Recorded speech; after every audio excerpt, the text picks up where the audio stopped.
How 200 angels changed the course of human history with deception, outright nastiness, and evil. Let's talk all about that. Let's take it from the beginning first. This is Mount Hermon. So, Mount Hermon was the place where 200 angels, fallen angels, in other words, not really doing God's work, decided to come down and take upon themselves wives. Now, yes, they did the nasty with wives and also with other things. We'll talk about that in a little bit. But first, let's get some important details down. Jude 1:6 says, "And the angels which kept not their first estate, but left their own habitation, he hath preserved in everlasting chains under darkness unto the great until that great day." That really reminded me of what's going on in Revelations, where it says, saying to the sixth angel which had the trumpet, loose the four angels which are bound in the great Euphrates. That's going to be happening pretty soon because, as you're probably aware, the great Euphrates River is not looking so great and is kind of dying down. This is recently found. They're saying it's tombs here. So, tomb, jail cell, maybe. All right, so this is where it all starts. This is the Book of Enoch. It was originally part of the Bible. Some people don't believe in it, and that's totally fine. By the way, most Christians, this is too much for them, but not for me. Um, so Azazel, this is one of the main bad guys, one of the main fallen angels. Azazel taught men to make swords, knives, shields, breastplates, and made known to them the metals and art of working them. So he taught them very specific things, extremely specific things. Goes on to say, Samyaza, another one, this guy is very famous. Apparently he was the main leader, taught enchantments, root cuttings, Armaros, the resolving of enchantments, Baraquil, taught astrology, Kokabel, the constellations, Ezekiel, the knowledge of clouds, Sariel, the course of the moon. So down here it says some Jatha taught the black arts of enchantment, how to cut roots, multiply vegetation, and yeah, like I said, very specific things. So these fallen angels, they did this. They taught the women, their wives, this, and pretty much all of humanity. Now, what happened to them? By the way, this is supposedly a picture or a depiction of Azazel. As you can see, he's got some female traits there, which kind of makes you wonder what's going on with, all of the trans movement going on in recent times. Back to what I was saying.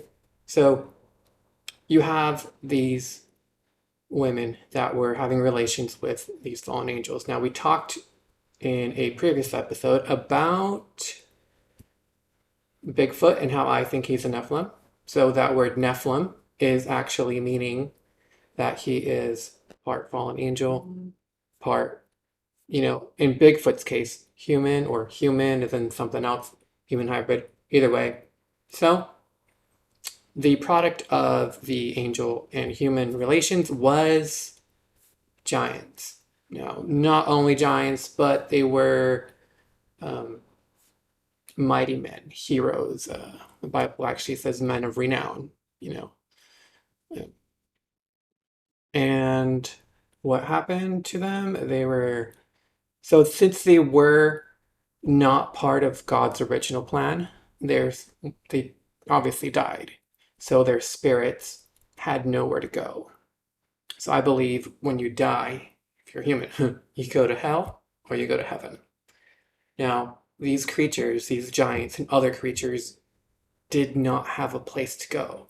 So they roam the earth. Their spirits roam the earth with that, craving to be in a body, to have their bodies back, to experience everything they experience. And that reminds me of this one scene in Pirates of the Caribbean where he's explaining the curse, where he says he's hungry, but he eats and it doesn't matter. That's what a demon, I think, experiences. He just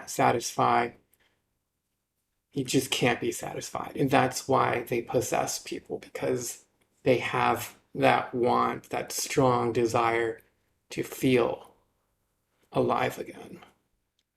Um, so that kind of brings us back into into giants and all these weird things that were going on back then.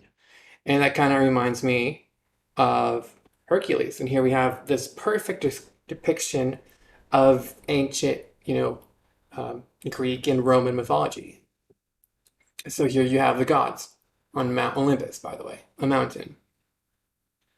I did forget to mention Mount Hermon, by the way. Um, this is a place where the angels came down. This is the place where Jesus went and had the transfiguration before being crucified on the cross. This is where he met with um, what the apostles thought was Moses and Abraham. And this is also where Jesus said, "Upon this rock I will build my church, and the gates of hell will not overcome them." But anyway, so I think Mount Hermon is a portal to, the other dimension, their dimension.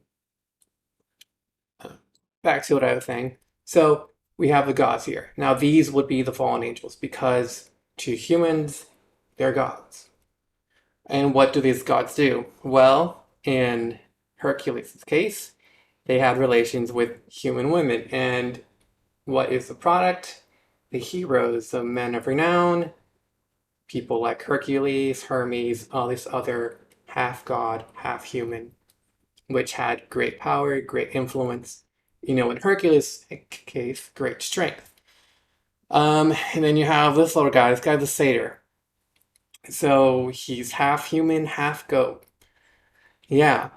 So remember what we said? That the gods had relations with human women and, animals as well. Pretty nasty, pretty crazy. But, that's what happened. And you get satires. Of course, you have just weird creatures like this Hydra over here. Of course, you have Hades, which is another god, another fallen angel.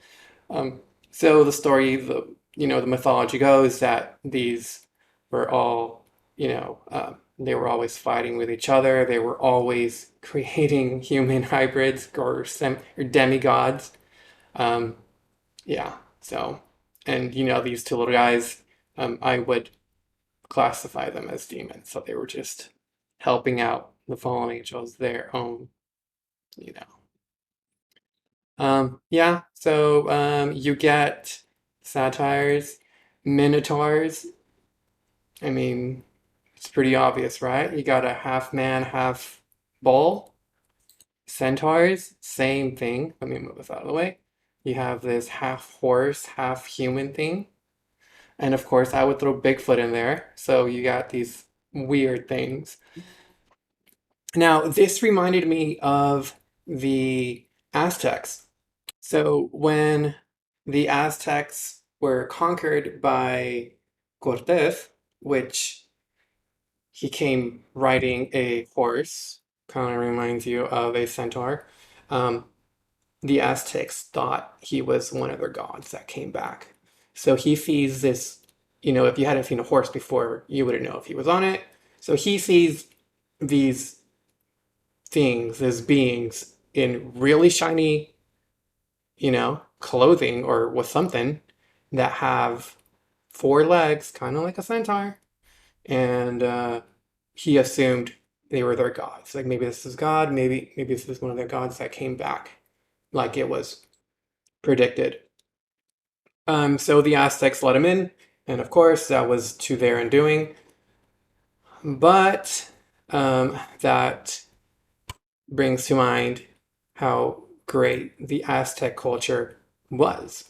You know, they had huge accomplishments in agriculture. As you can see, these were actually fabricated islands. They made these islands. They made land on this is Mexico City now, by the way. Um, and they were known for the astrology. They were known for their astronomy, and they were known for her super accurate calendars. Um, I just pulled this up really quickly. It turns out that the Aztec calculation of an average day, 365 days per year, is closer to the real 365 than the old Julian value or the current Gregorian value of 365. So their calendar was more accurate than ours. So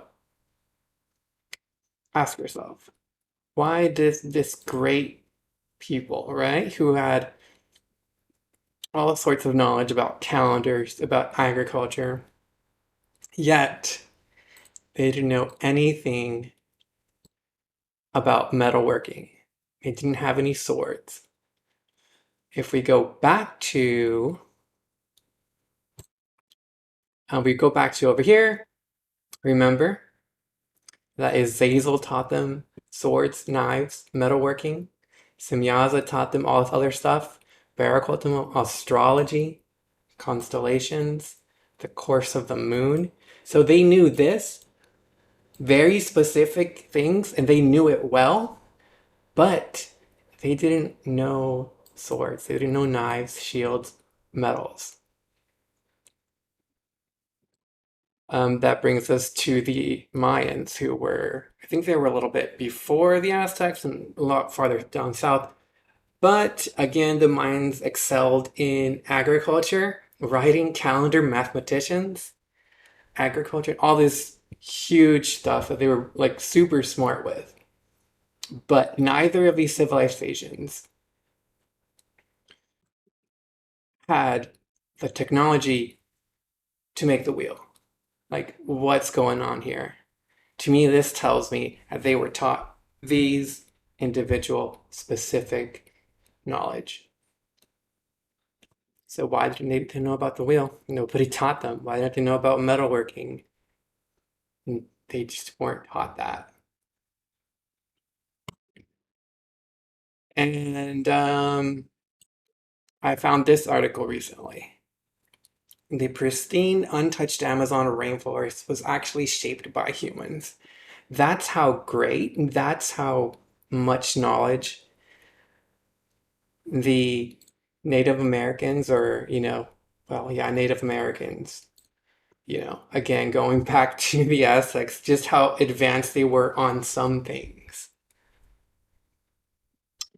And imagine if, imagine if they were taught metalworking, completely change everything for human history.